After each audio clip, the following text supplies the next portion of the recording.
এই যে বড় বউ, ওকে নিয়ে পিরিত করলেই চলবে? এদিকে টেবিলের উপর যে এটো বাসনগুলো পড়ে রয়েছে সেগুলো মাজা কষা করবে কে? হ্যাঁ, কটা ঝি চাকর আছে? যাচ্ছি মা। চলো না দিদি, আমিও তোমার সঙ্গে হাতে হাতে কাজ করি। ও বাবা, কি পিরিত রে! দেখবো দেখবো কত কাজ করতে পারো। দেখি তোমার বাবা মা কি গয়না পরিয়ে শ্বশুর বাড়ি পাঠিয়েছে। হ্যাঁ? গলার ওই দুটো সোনার না ইমিটেশন? আমার মা বাবা নেই, ছেলেবেলাতেই মারা গেছেন। আমি মামার কাছেই মানুষ। ও, মা বাবাকে খেয়ে বসে আছো? ধন্যি মেয়ে। এখানে এসে আবার তো নতুন করে মা পেলাম। ও বাবা, কি কাব্য মারা কথা রে বাবা! শিখে নাও মেজো বউ, শিখে নাও। আমার বাবা ওসব ন্যাকামি আসে না। নাও, খোলো দেখি হাতটা। দেখি দেখি দেখি দেখি, ছোট বউয়ের মুখখানা দেখি। তোকে আবার কি খবর দিল? বাহ, রন্টুর বউ ভাতে যাবো বলে তৈরি হচ্ছে, হঠাৎ তনু গিয়ে বলল, তা মা তোমার ছোট বউয়ের মুখখানা তো বেশ। এই দেখ তো, ওর গলার হারটা সোনার না ইমিটেশন? আমার তো মনে হয় ইমিটেশন। মা দেখেছেন আমার বিয়ের হারটা এখনো কেমন চকচক করছে? এটা তো মনে হচ্ছে না, কেমন যেন মেয়ের মেরে। এটা আমার মায়ের গয়না, মা মারা যাবার সময় মামার হাতে দিয়ে গিয়েছিলেন। এই সুটকেসে আরো আছে। দেখি দেখি দেখি, সরো সরো সরো না, বাপের বাড়ি থেকে কি আনলে দেখি।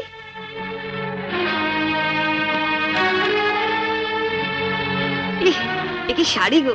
ই মেয়ে, এ নিশ্চয়ই কোনো ভিখারি বাড়ির মেয়েকে বিয়ে করেছে তনু। আমাদের বাড়ি ঝিরাও এর কাপড় পরে না। ছি, ছি।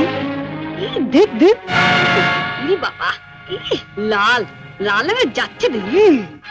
পাউডার। মা মা আমি ঠিক বলছি মা, এই নিশ্চয়ই কোনো বস্তি বাড়ি মেয়ে, নইলে বিয়েতে কেউ এরকম শাড়ি দেয়? দেখ দেখ, বাহ, এই শাড়িটা কিন্তু বেশ, তাই না মেজে বৌদি? মোটামুটি। হ্যাঁ মা, আমাদের এখন আমাকে মানিয়েছে। খুব সুন্দর মানিয়েছে, ভালো, খুব সুন্দর। আমি এই শাড়িটা নিয়ে যাচ্ছি, রন্টুর বউ ভাতে পরে যাব। শোনো, রাত্রিবেলায় ভালো করে আমি এসে সুটকেসটা ঘেটে দেখবো, কিছু যেন শরীর রেখো না। মা নজর রেখো। শাড়িটা রেখে যাও। রেখে যাবে মানে? শুনলে না, ও এটা পরে ওর বন্ধুর বউ ভাতে যাবে। বউ ভাতে যাবে? নিজের শাড়ি পরে যাক। বড়লোক বাড়ি বউ ভিকিরি মেয়ের শাড়ি ধরে টানাটানি করছে কেন? ও মা, মেয়ের কি চোপা গো! আসতে না আসতে। আমি বলছি শাড়িটা ছাড়ো। না, আপনার মেয়ে না বলছিল আমার মামা যেসব শাড়ি দিয়েছে তা নাকি ওদের বাড়ি ঝিও পড়ে না? তামা, আপনি আপনার মেয়ের বিয়েতে এমন একটা শাড়িও দিতে পারেননি যেটা পরে রন্টুর বউ ভাতে যেতে পারে? আপনি তো দেখছি মা আমার মামার চেয়ে বেশি বিকিরি। কি কি বললে তুমি আমার মাকে? বুকে খুব বাজলো না? ঠিক আমার বুকেও এমনি করে বেজেছিল যখন তুমি আমার পিতৃতুল্য মামাকে বিক্রি বলেছিলে। চুপ কর ছোট। না, তুমি তো যত নষ্টের গোড়া। ও আসার সঙ্গে সঙ্গে 7 তাড়াতাড়ি কেন নিজের ঘরে নিয়ে এলে এবার বুঝতে পারছি। এর মধ্যে ওর কালে বিষ ঢেলে দিলে। দিদি কোথায় বিষ পাবে যে ঢালবে? আপনি আর আপনার মেয়ে তো বিষের জমিদারি নিয়ে রেখে দিয়েছেন। ছোট, শাড়িটা দিয়ে দে। না, আমার মামা খুব গরিব, বিয়েতে আমাকে ভালো শাড়ি না দিতে পারলেও এই শাড়িটা অনেক কষ্টে কিনে দিয়ে বলেছিলেন বাড়ি যিনি গুরুজন তার পায়ে দিয়ে প্রণাম করো।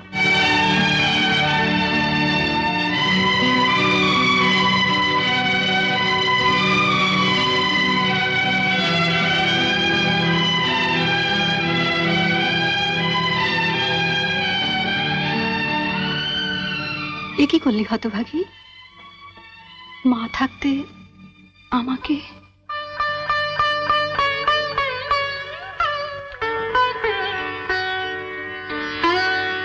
ছোটবেলায় মাকে হারিয়েছি, কত আশা নিয়ে বাড়িতে এসেছিলাম, নতুন করে আবার মাকে পাবো। কিন্তু বড়দি, ওনার যা মূর্তি দেখলাম এ তো মায়ের মূর্তি নয়। শাড়ি দিয়ে প্রণাম করলে আমার মরা মায়ের হাতটা কষ্ট পাবে। শুনলে মেজে বৌদি, শুনলে? যত বড় মুখ না তত বড় কথা। ঠিক আছে, রন্টুর বৌভাত থেকে আসে, তারপর তোমার হচ্ছে। দাঁড়াও, যাবার আগে ছুঁড়ে ছুঁড়ে যে শাড়িগুলো ফেললে সেগুলো সুটকেসে তুলে দিয়ে যাও। তুমি বড়লোক বাড়ির বউ, তোমার বাড়িতে 10-20টা ঝি থাকতে পারে, কিন্তু এই বাড়িতে তো ঝি নেই, তাই কাজটা তোমাকেই করে যেতে হবে। কি হলো, তোলো। ছেড়ে দে ছোট। তুমি চুপ কর বড়দি। রন্টুর বউ ভাতে যেতে গেলে কিন্তু এই কাজটা করে দিয়ে যেতে হবে ঠাকুরজি। আমার বাড়িতে? মা, কি ডাকাত মেয়ে রে বাবা। যাই, ওনাকে বলি গিয়ে যায়। তুমি কোথায় যাচ্ছ? শাড়িগুলো তোলো। মেজো বৌদি, ও বড় বৌদি, ছাড়। ছেড়ে দে ছোট, ছেড়ে দে, নইলে কিন্তু রন্টুর বউ ভাতে যেতে দেবো না। তোলো।